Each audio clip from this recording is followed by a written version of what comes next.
Ladies and gentlemen, welcome to the Crypto Gaming Institute podcast. My name is Ben Gothard, your host, and today we have Mr. Sean Ryan, the CEO of Aqua. How's it going, man? It's going well. Thank you, Ben, for having me. Excited to be here. Yeah, absolutely. And as everybody can clearly see, we are testing out a brand new format today on the show with the vertical orientation. So let us know what you all think about that. Anyways, Sean, so excited to have you on. Just to give folks a little taste of what you've done in the past, maybe you could give a brief introduction and tell us a little bit about your background and how you actually got to this point. Sure. I'm old, so it may take a while, but I'll try and keep it quick. So, gamer from way back. So, Atari 2600 at home and Asteroids in the convenience store across from my middle school.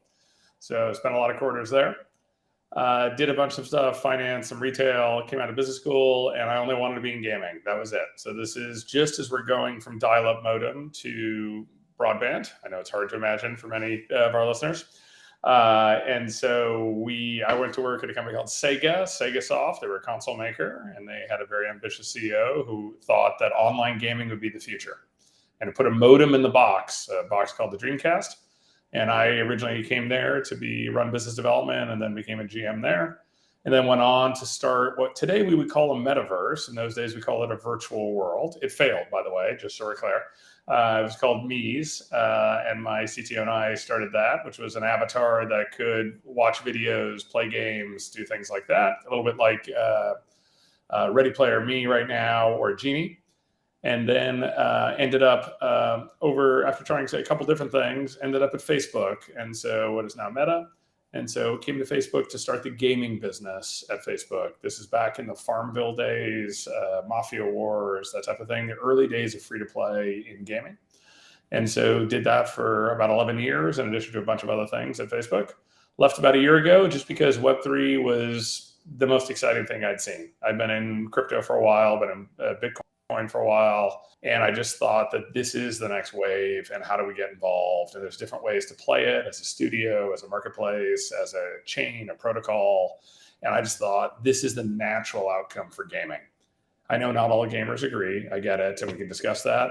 But realistically, gamers should own their assets. They should be able to, all the time, 1,000 hours they've spent in their playing the game, at the end of the day, whether they're grinding or whether they're buying, they should be able to sell those assets to somebody else. No different than you can sell your car or your house to somebody else. And we think that's a transformational change. That's why I'm at aqua.xyz. And we can talk more about that, but it's super exciting.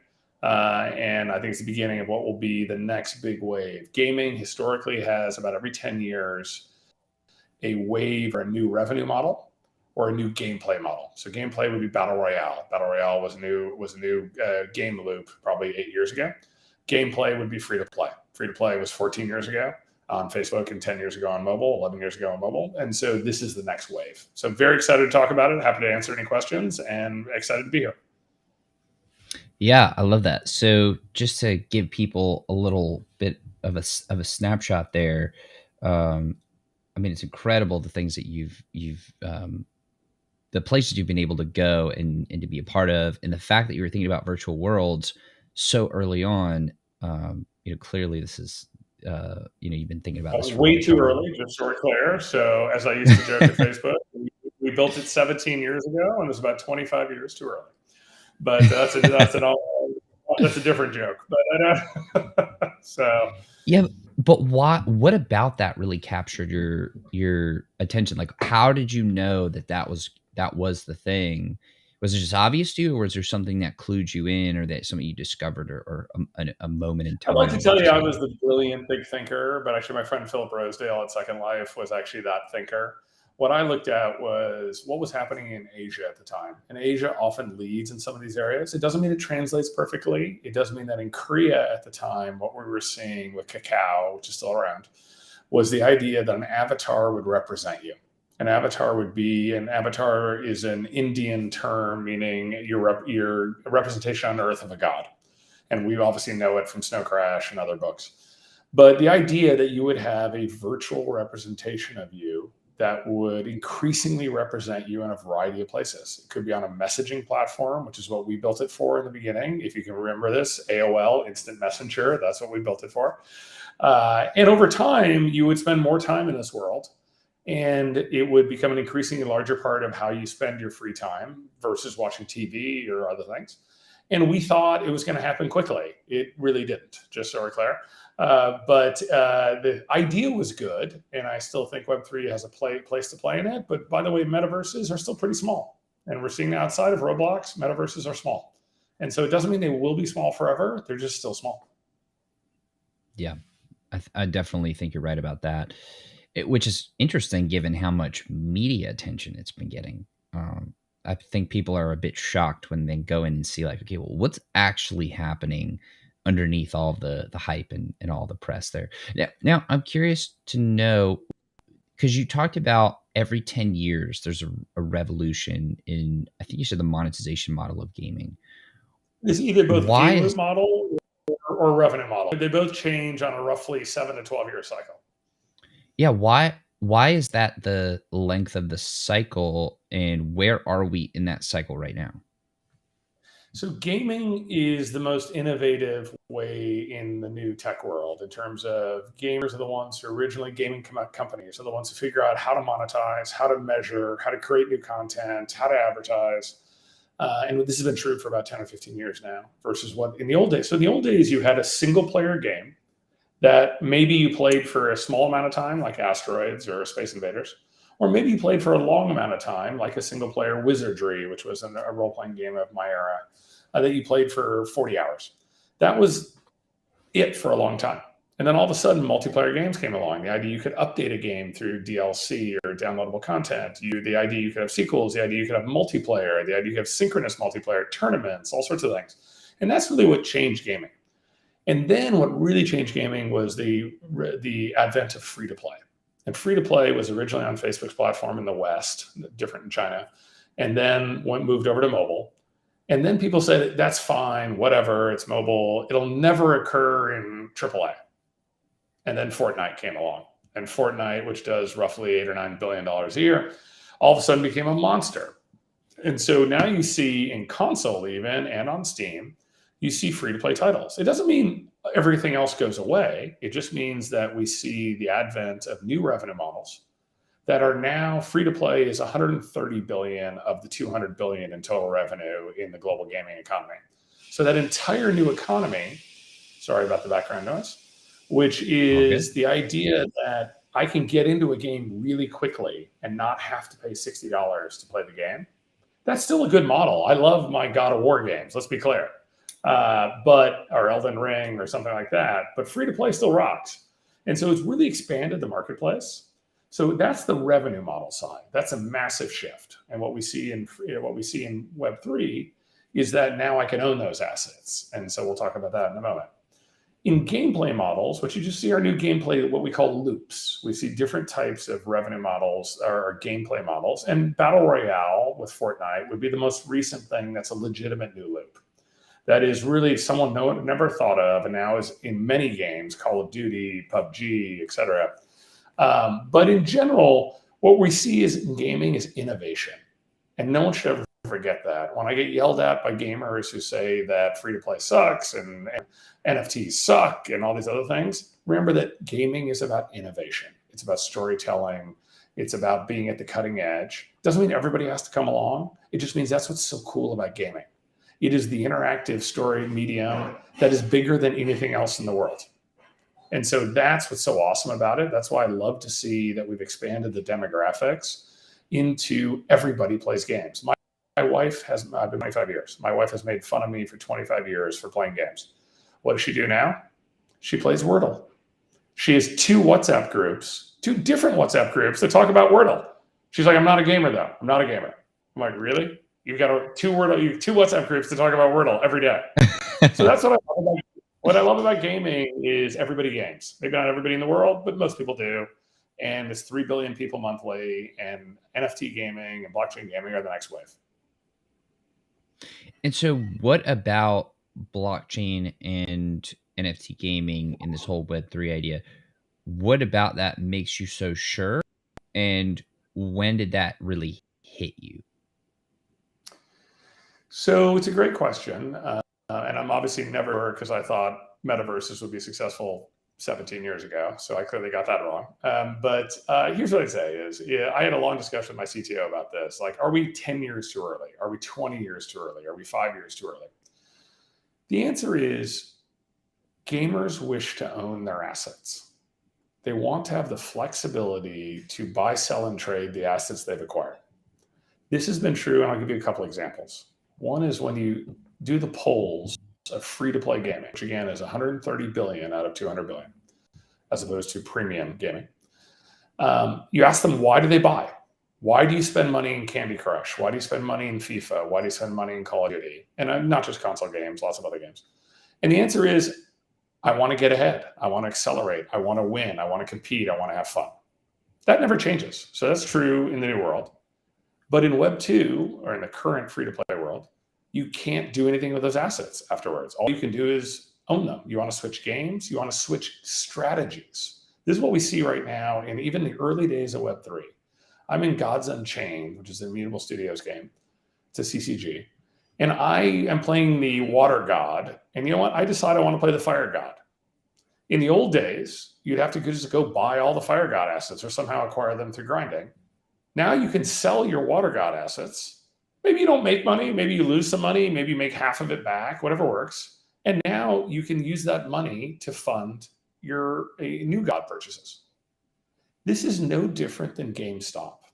Those of us who used to go to GameStop, I play the game, I finish the game, I go to GameStop, I sell the disc, probably for less than I would get, but that's a bummer. But I get $15, not 30, and then I turn around and turn that into my new game. This is a normal gamer thing to do. We're not asking gamers to do anything new. We are asking gamers to do their normal behavior. Second example I can use is a company called IGE. IGE was International Game Exchange 17 years ago, started by a friend of mine named Brock Pierce, who was World of Warcraft gold farming in China, paying people 50 cents an hour to level up characters, the entire accounts, then sell them on eBay. Now, you would think, one, it went bankrupt, just so we're clear. But two, but not because of lack of demand.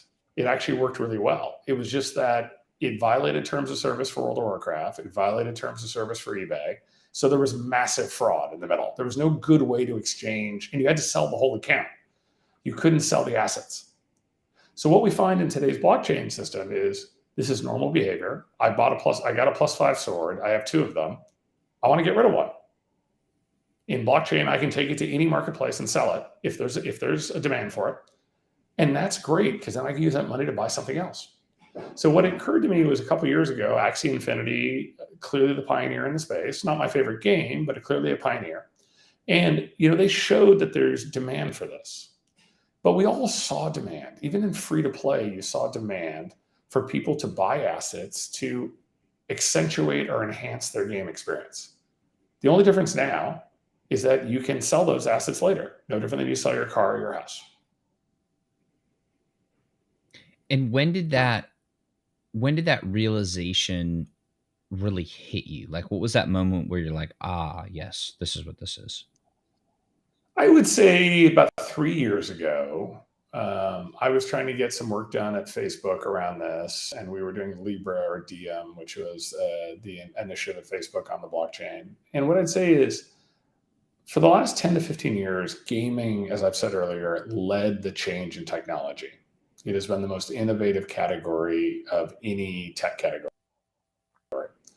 And it's about acquisition, monetization. And you could see the beginnings of it 3 years ago. Even though the games were not very fun, you could see that the idea that I could own an asset and then buy or sell it was compelling. You could see the user demand. And so you could see, if you go back to Blizzard with, it must have been Diablo 3, there was the ability to buy and sell briefly in the workshop, I think it was called, or whatever it was called there at the time. They eventually shut it down because they couldn't figure out how to manage the economy. But you could see the demand. If you go back to Ultima Online, There is crafting, and there I know I'm going very deep for those of you who are not hardcore gamers, but I assume everybody on this channel is a hardcore gamer. So if you go back to Ultima Online, you see crafting. You see the ability to buy and sell assets. It means you have to manage the economy. This demand has always been there in gaming. It hasn't until the blockchain came along. There was no easy way, I'm not saying it's easy, easier way to buy and sell and transfer assets.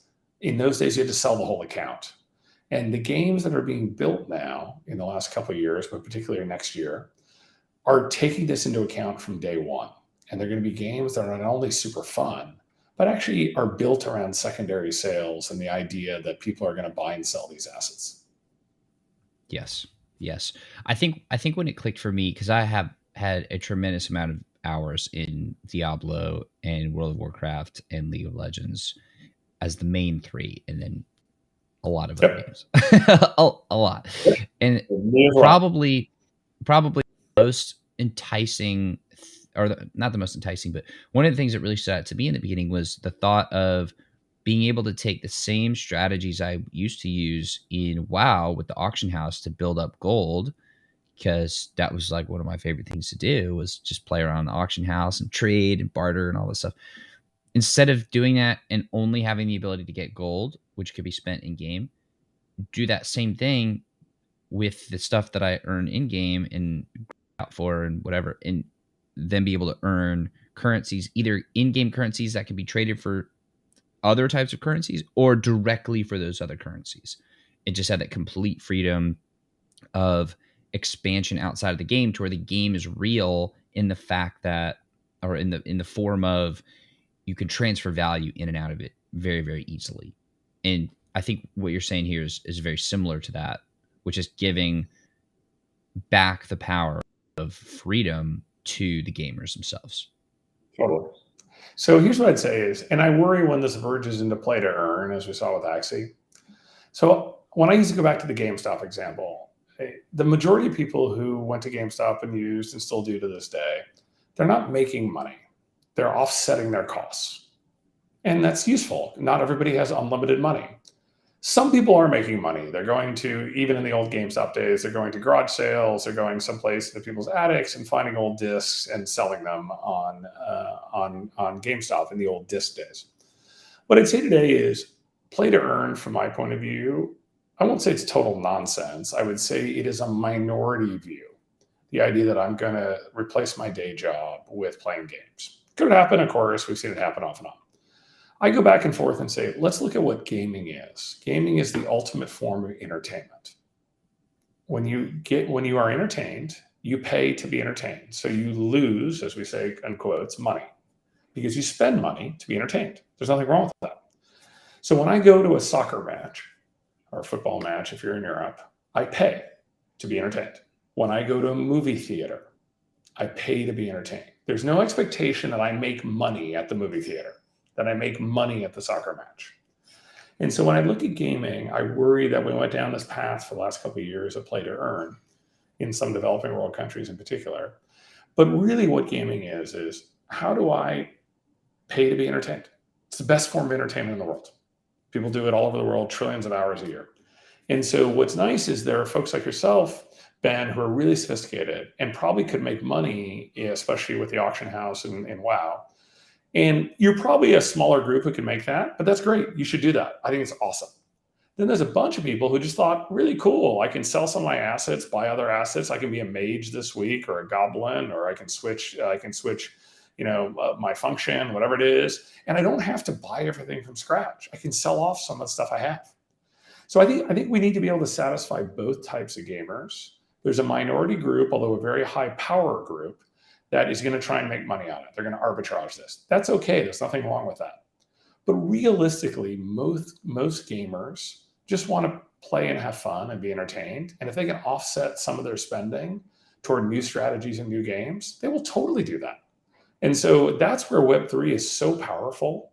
It's not, for me, about necessarily making money. It's about offsetting your costs, having control over your assets that you spend thousands of hours in sometimes to build or buy, and being able to then flip them into new assets in your own game, or new assets in a new game. That, to me, is what makes this so powerful, why over time this is the next big revenue loop. and also game enhancement loop. Again, not everybody has unlimited money where they can just buy everything.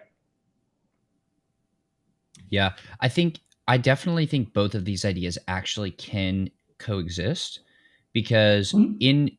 in this scenario of you have the person who's trying to play the auction house, maybe they sit there and they spend all of their time playing the game and they're not actually trying to make a full-time income from it. They have a job or a business or whatever they do for income.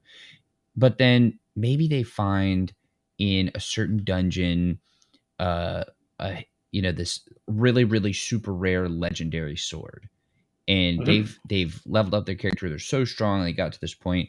And then they know that somebody else who does have a lot of money and doesn't necessarily have the time, they want that sword and they're willing to pay a, some real actual material amount for that.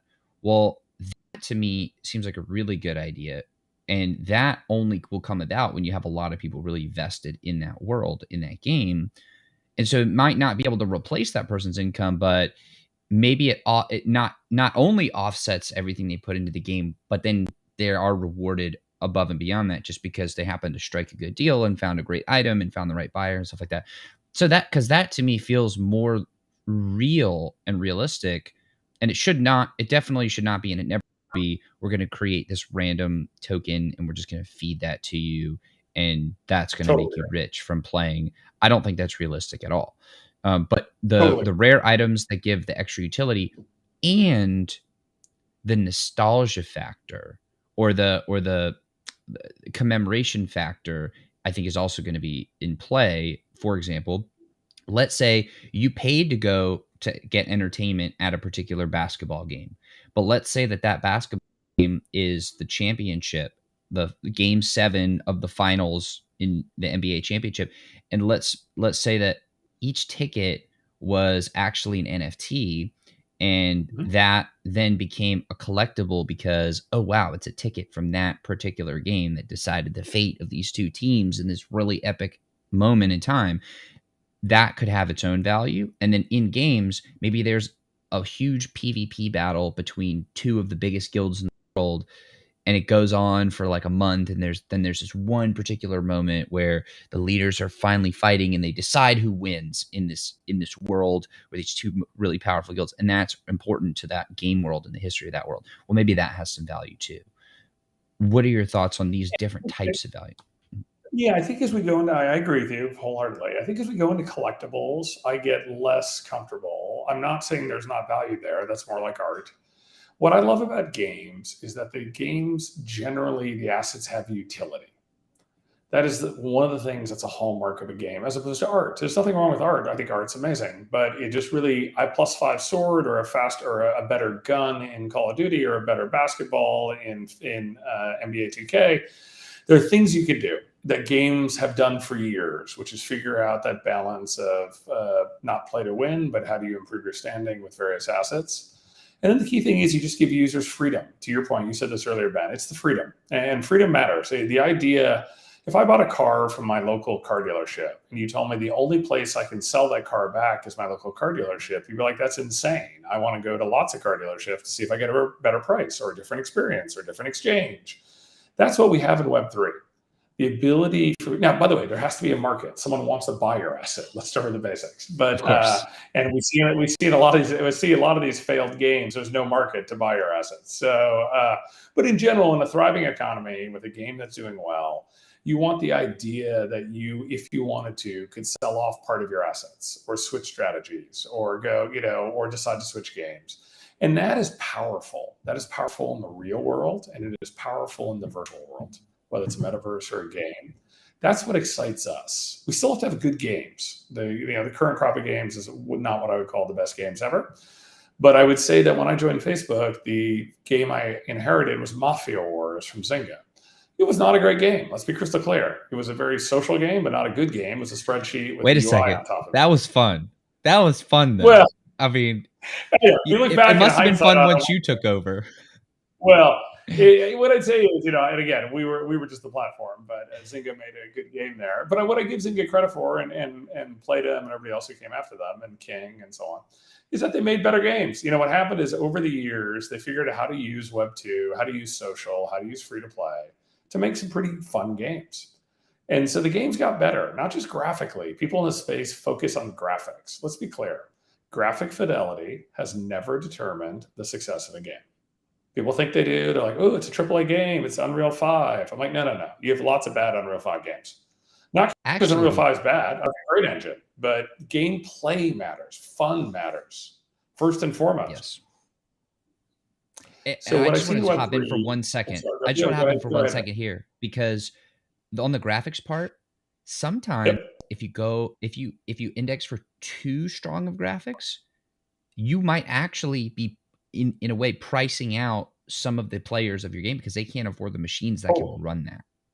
So that actually could be yes. Yeah, when you look at Free Fire, if you know FPSs, if you know Free Fire Arena or PUBG. So Call of Duty had a very high frame rate requirement. And then there was PUBG below it, and then Free Fire Arena, which ended up being a massively successful Android game, primarily in Southeast Asia and developing world countries, because they had lower end Android headsets. But by the way, they were still fun games. And so I used to make Game Boy Advance games. I made a game called Tringo, a mixture of Tetris and Bingo, years ago, 20 years ago. I don't know what it was. It was a super fun game. It didn't have 3D graphics. It was not Unreal 5. It was still fun. So when I look at these things, when I look at what we're here, when I look at where we're going, this reminds me so much of Facebook 12 years ago, where the initial games were not great, but the core, the kernel was there of what made free-to-play a new revolution. And when I see Web3 or blockchain gaming, the initial games are not great. But when I see what's in development right now from so many studios, Web2 folks coming, and we can talk about ways some Web2 folks are not excited about this. But what I see are better games coming, games that are fun, games that are legitimately awesome games that just happen to have ownership. And ownership is always a win. The only time ownership is not a win is if you really want your players to not be able to get out of it. And so I get that. That was the Web2 play. I totally understand it. I ran one of the biggest platforms. But you want players over time to have that flexibility because they'll be more committed. Whenever you have a secondary market for something, the primary market becomes worth more. If I couldn't sell my house, I would pay less for it. If I couldn't sell my car, I would pay less for it. So that's why secondary markets matter, and secondary markets are enabled by Web3, by blockchain, and it's seamless and much better than the way we tried it even in the auction house before. So what were the steps, or maybe not the steps, but looking back 12 years ago, it feels similar. What are the next things that are going to happen? If that timeline plays out, what can we learn from what happened then to front run what's about to happen right now? Well, I mean, I'm going to be biased in this case. Everybody should be in Web3. But let's talk briefly about why we see such resistance, just because it's going to come up. So what we see when people, and I see this when we try and recruit people for Aqua, everybody at this company worked in games. We all work in games. We're passionate about games, for gamers, by gamers. Let's be clear, just like Razor. So at the end of the day, you get some really visceral or negative reactions from some folks. And generally, like, NFTs suck, NFTs are ripping off players, NFT are this. And by the way, I get it. But those are the same folks who didn't believe in free to play and who still want a single player, 40-hour, $60 premium game. They want God of War, they want, those types of things. And I get it. What I've learned, I'm 54, and my children are 3 boys, 18, 21, and 23. When they get into their new game, whatever it is, Call of Duty, let's call it, they don't even play the single player game if there is one. They're like, why would I play a single player game? I'm all about competition. I'm all about this. I'm all about free to play. And I didn't make them do that. I love single player games. I'm old. I love single player games. And they don't. I'm not saying they're all the entire market. I'm just saying we have to understand that as markets evolve, and gaming has quintupled in size in the last 10 years. It's huge. It's growing 9% a year at $200 billion. It's because we're bringing new players into the gaming system. And that means we're not only fixated on $60, 40-hour single player games. Those shouldn't go away. Those are great. But we should understand that everybody wants to game, but they have different needs and different desires in terms of what they want from a game. And when I look at free to play, that's been an enormous expansion in what the market has and the amount of players. We should all be trying to get as many people to game as possible. And so when I see the fanatical resistance to NFTs, partially it's because the initial games are not very good. They're basically Ponzi schemes, and some of them are. There's no way around that statement. But it's partially just because, they never thought that there should be free to play. They never thought there should be ways to do this. And the answer is people have to expand the horizons to understand that I may not love certain types of games, but I appreciate that other people do. So when we see the movement here, so back to your original question is, what do you see? I see the same patterns. I see resistance from a hardcore group of gamers who don't believe in NFTs, just like they didn't believe in free to play. I see the large publishers, the Activisions, the EAs, the Ubisoft a little bit better, not really doing anything in this category. And that's because much of their core audience is negative. And also because it's not that big. These are big companies. They need to have bigger, and that's what leaves opportunities for startups, for either people moving from Web 2 to Web 3, free-to-play publishers doing new things. So I see the same pattern. When I saw this in the Facebook platform 12 years ago, the big publishers did not participate.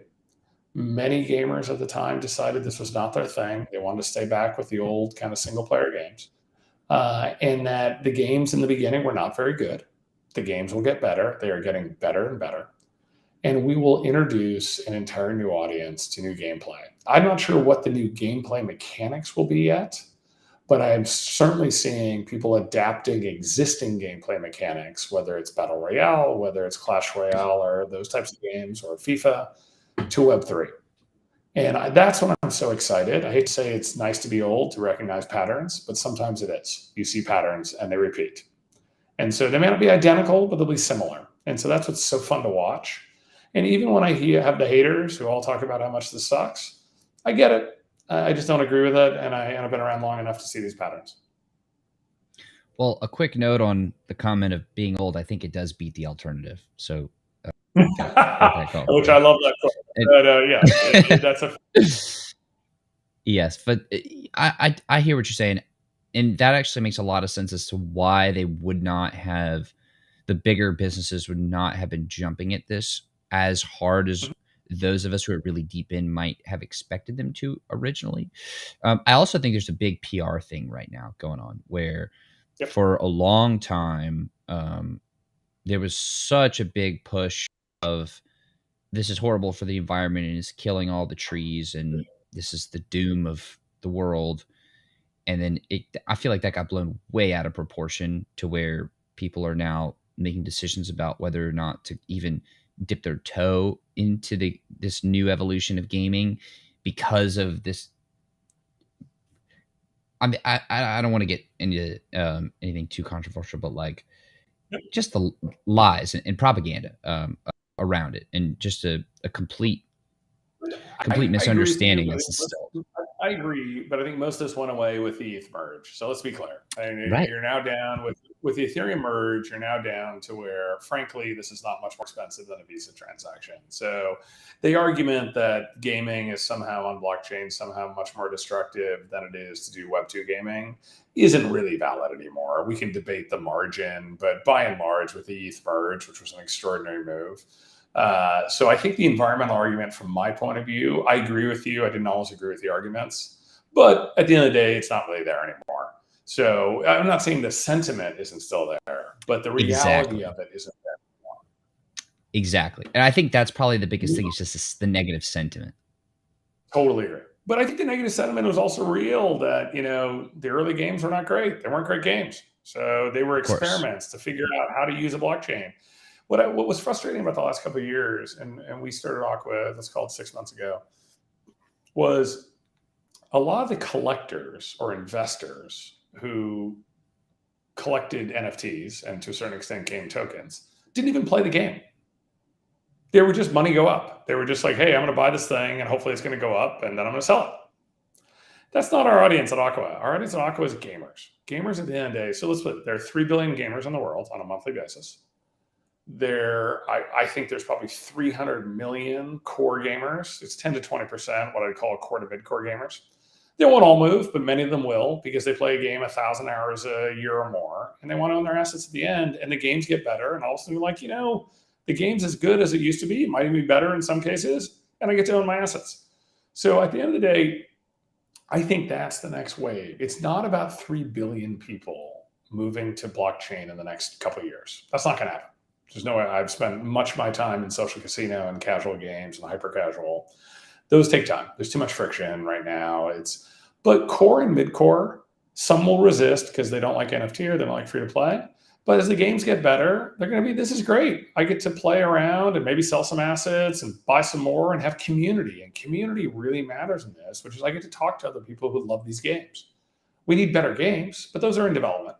And then we need better wallets because right now the wallet situation is way too complicated. And we need better marketplaces. And we think Aqua is one of those, but I'm sure there are more coming. Yeah, so let's actually talk a bit more about Aqua. What is really the underlying thesis of the business? And you said you started about 6 months ago. So where is it now?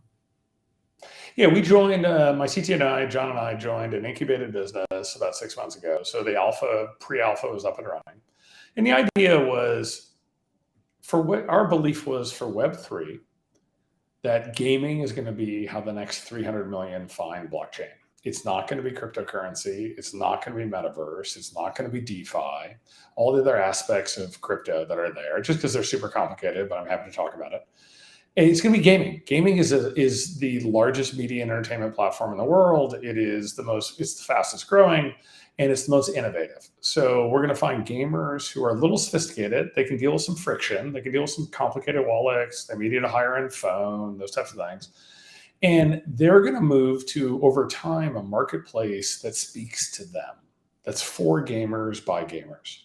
So there's nothing wrong with an OpenSea or Magic Eden. They're very good marketplaces. We know them well, but they're not aimed at gamers. Gamers want to know they don't want to know just the price.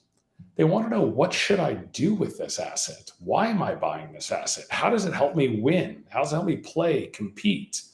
So when you think about what Aqua is a gaming marketplace, gaming NFT or gaming collectible marketplace. But we try and provide the extra context around the assets so you know why you should own it. Like, how do I win? How do I win with this? What do I do with it? Can other people help me with it? How do I beat my cousin, my brother? And, so that's what I love about what we're seeing in Aqua and in gaming marketplaces. We believe gaming will be the largest section of Web3.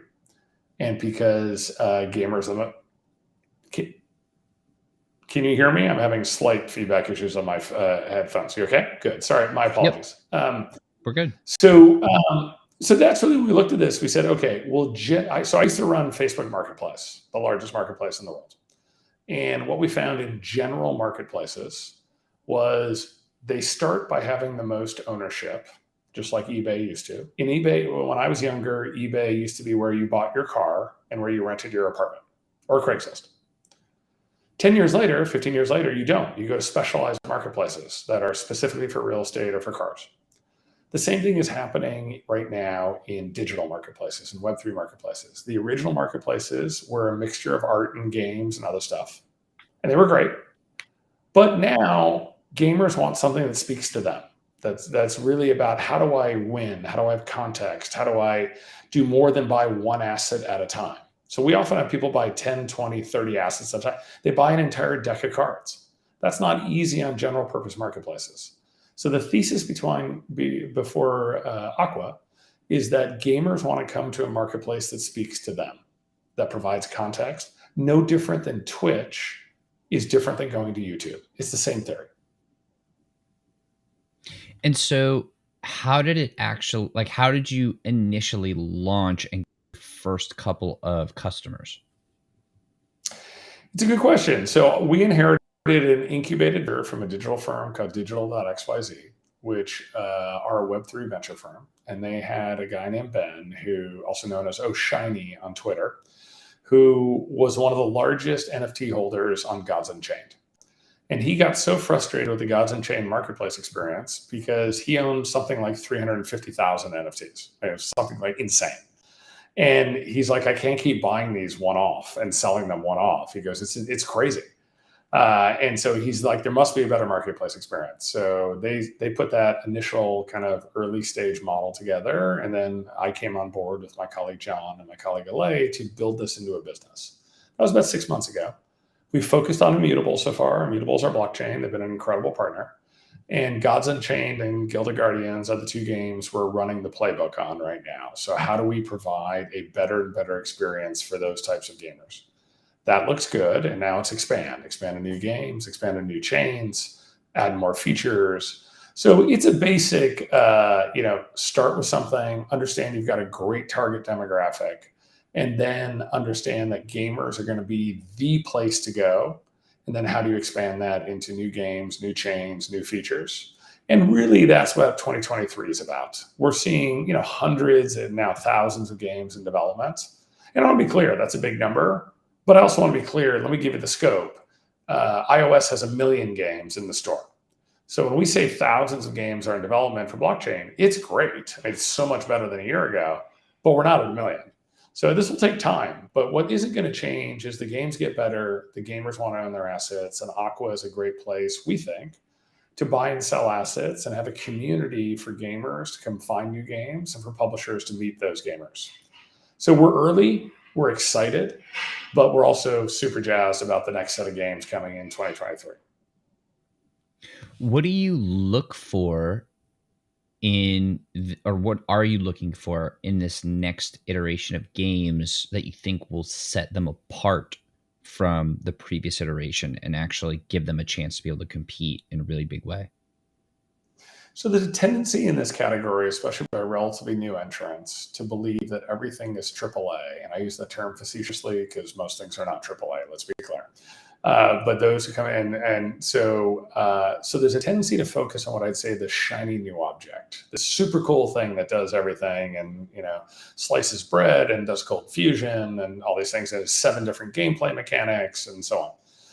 Historically, it's not what we find. So what we find historically is, and we've done this enough, is that you always have a mix of what I call the Netflix strategy. If you watch Netflix, you'll see that Netflix has some tentpole content that everybody knows the actors, that are super high budget, that is that type of thing, that comes out once a week, once every couple of weeks. And then they have a bunch of other stuff that's in the mid-range that actually, you don't even know the names of it sometimes, but you end up watching it. And you end up liking it, or certain people like that type of show that don't like other shows. Gaming is about variety. It's not about 5 games. When people say, I can't wait for Web3 to have a hit, I agree, but it's not about a magical hit. It's about gradually seeing better games come out in more genres so that, hey, we have a great CCG in Gods Unchained. We have a good MOBA-like game coming in Guild of Guardians. Immortal is a good game in chess. Does everybody want to play chess? No, but Immortal's done a wonderful job. You look at some of the other games that are coming, we see different FPSs coming. So what you want over the time is not about everything being super high, AAA budget, $100 million cost, although those are good. It's also just like we see bad movies sometimes, we see bad expensive games sometimes. So what we want to see is a mix of games. And that's what we're seeing as the blockchains get better, and Immutable is a great chain, but more coming from other chains. We see the ability to make better games coming. We see better game developers leaving Web 2, coming to Web 3, because Web 2, although good, has kind of been done. And the new changes by Apple make it harder. So try Web 3. So when we look at games, we say, how good is the team? Have they built games before? Second, what is the target demo? And target demo doesn't mean, hey, we're only going to make Avatar 2. There's nothing wrong with Avatar 2, although I'm not sure anybody wanted Avatar 2 as a movie. We'll see this fall, or this Christmas. But what I say is some people want chess, some people want checkers, some people want solitaire, so you want a mix of things. And so what we want to see is a mix of content that we can present to our consumers, our gamers, that some of them may like fighting games. Some of them may like FPSs or MOBAs or battle royales or so on. What we want to see in 2023 and 2024 are a mix of games. And that's what we're seeing. We're seeing that coming, and we're super excited about that. I wish I could tell you which games are going to be hits. I've made games before. Some have done well, some have been terrible. I wish I knew at the time which ones were going to be terrible. So, but it's a creative process and it doesn't always work out that way. But what you want are shots on goal. And the entire segment has a bunch of shots on goal coming.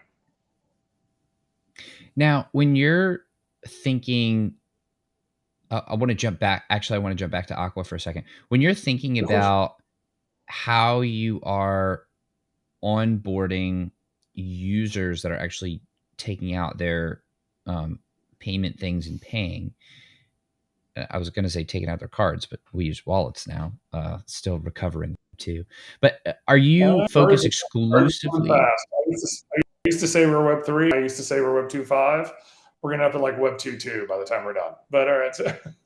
Yeah, that's actually what I was going to ask. Like, how do you onboard users?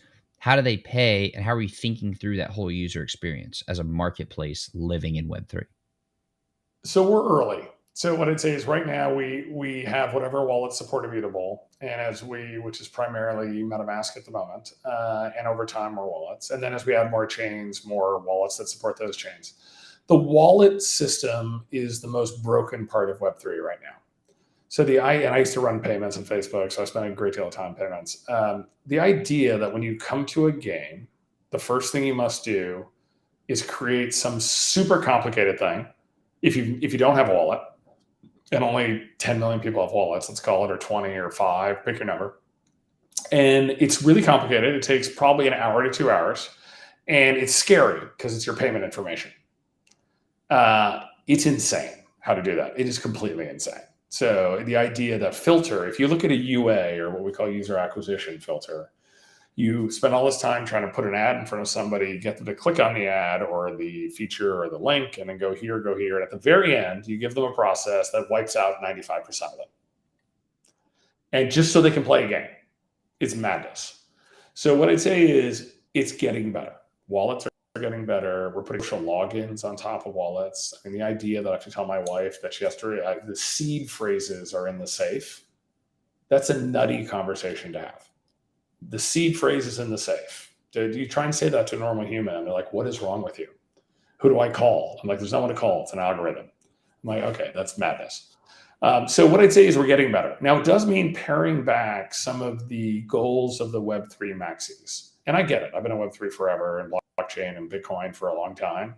I love many elements of it, the decentralization, the frictionless or trustless sharing and purchasing. It's not practical from a mainstream perspective. It's too hard, and it doesn't provide enough value.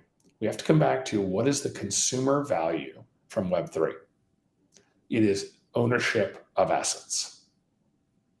From a creator perspective, and we can talk about this, my opinion is it is ongoing royalties. Some other marketplaces don't agree. We at Aqua feel strongly that creators/publishers should have ongoing royalties.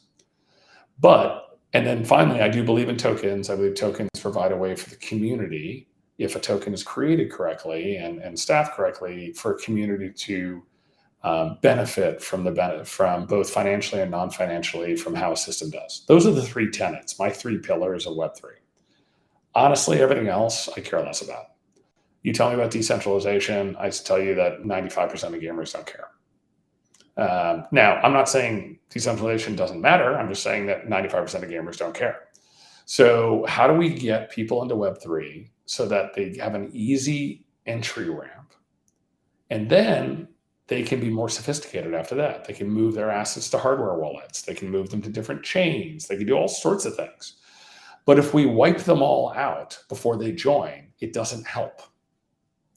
So really, when I look at wallets, and we will have our own wallet later this year, that will, I think, be a little more simple, a little more innovative. It's got to be about an easy on-ramp for gamers to understand coming from Web 2 to Web 3 to get them into these cool new games, but still have, when they get more sophisticated, the ability to be Web 3, to be more decentralized, to have hardware wallets, to move assets around, but not make everybody go through that pain day one just because they want to play your card game. Yes. Yeah, I think that's important both for the games, but also for the peripherals, like what y'all are doing.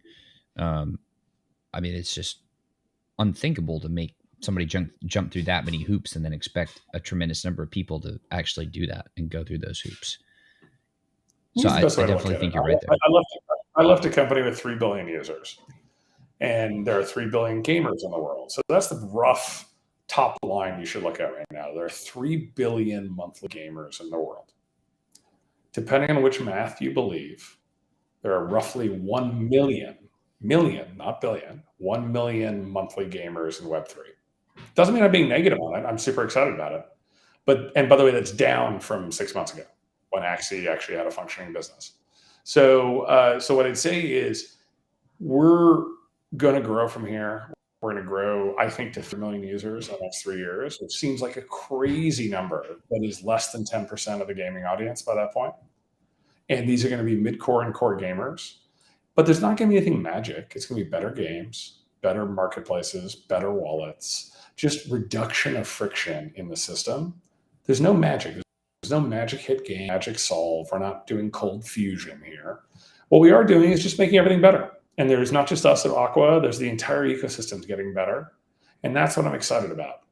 But it's not about one magical thing. It's about the entire investment in the sector, just continuing to get better, easier, and let's face it, more fun. It's got to be fun at the end of the day.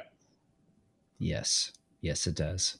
No, I completely agree. I completely agree. And I think it's really exciting that there are extremely talented and experienced individuals like yourself that are coming in and building stuff and showing us the way. Because I think a lot of Web3 people get very, very, very quickly so far down the rabbit hole that you're almost in an echo chamber where it's very difficult to like pull yourself out of the matrix at all.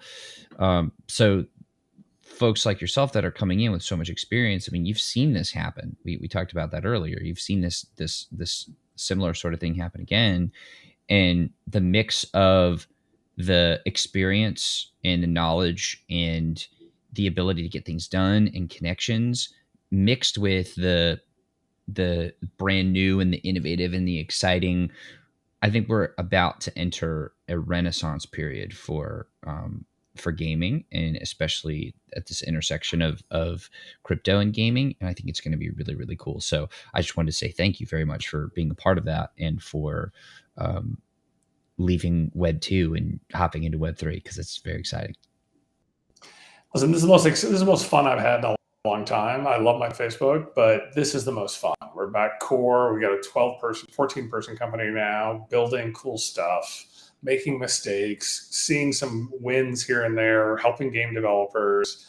And there's nothing more fun than this category right now. That's why I tell people, I'm not saying it's going to change tomorrow, but this is not a 20-year plan here. This is better games, better marketplaces, better ecosystems coming, and fun. And let's get back to fun, because that's at the end of the day why we're in gaming. And it is so, and different types of fun for different people.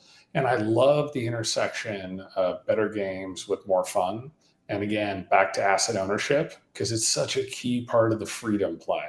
The idea that you can own all this time you spent. And by the way, when I talk about this, I sound a little bit crazy on that front. I'm just like, the advantage of having the ability to have secondary sales is that you can change your primary sale model. So if you never have secondary sales, it means you have to charge more for your primary sale. If you have lots of secondary sales, that means you get a piece of all the secondary sales. You can change your model. And so this is about enabling new models, new revenue models, new gameplay models to bring more people into the category.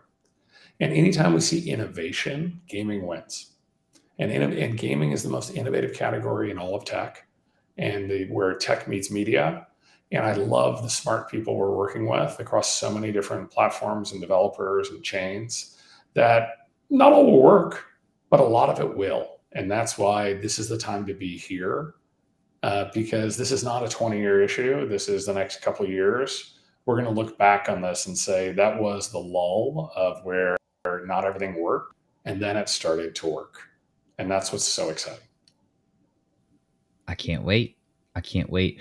Well, Shauna, I'm looking at the time here. I noticed that we are actually a little bit over, so I do apologize for that. Oh, sorry, I I want to. apologize. Talking too much. I So, but thank you so much.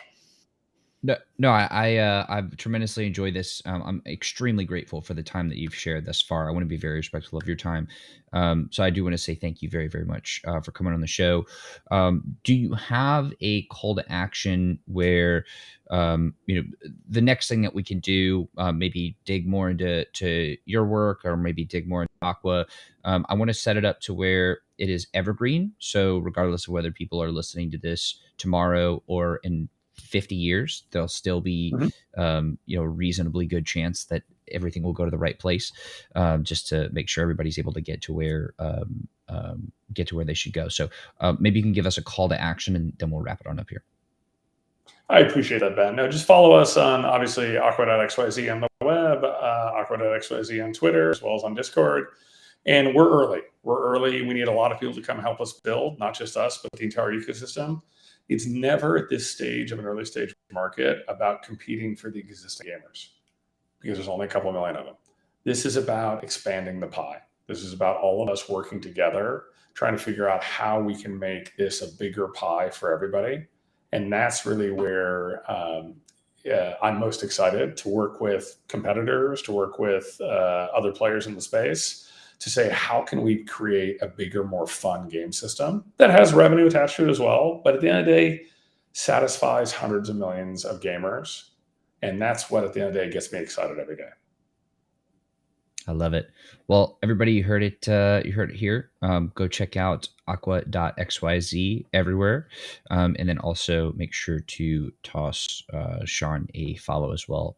All the Twitters have been linked, so everything is there. And again, Sean, thank you very, very much for your time. I really do appreciate it. Clearly, you and I coordinated on this green. I think we did an excellent job with that. We really I deserve think a, we did well. We'll do blue tomorrow and gray the next day. But so I've still not forced stripes. So hey, you've got a better collection. I'm a little bit dark here, but you've got a much better book collection in the back than I do. I need to work on my book game. Well, we got the green team going, so we got that going for us. But again, thank you very Awesome. much, Sean. To everybody watching and listening, I want to thank you all very much for being a part of the show, for joining us all the way till the end here, and hope you got a ton out of it. And I will see you